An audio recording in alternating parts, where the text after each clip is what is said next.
तो रईस साहब हम किस पार्क में हैं? Thinking park.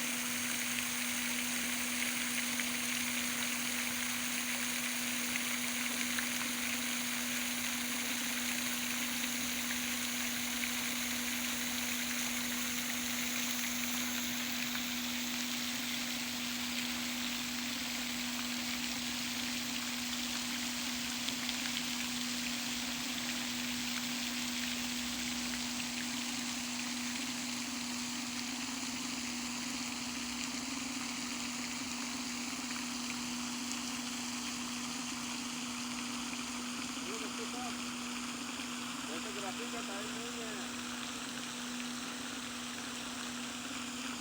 पार्क है लंबा। आपका जो डायलॉग है ना, हाँ जी।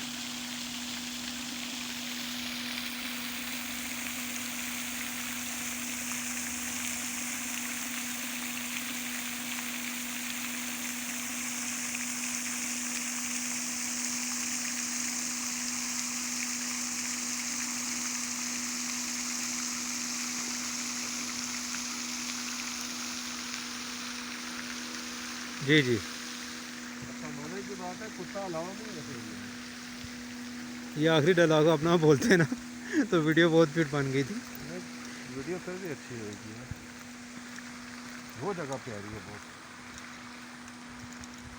थोड़ी सी स्पीड देते हैं तो हम जल्दी सब कुछ देख लेंगे। Okay sir.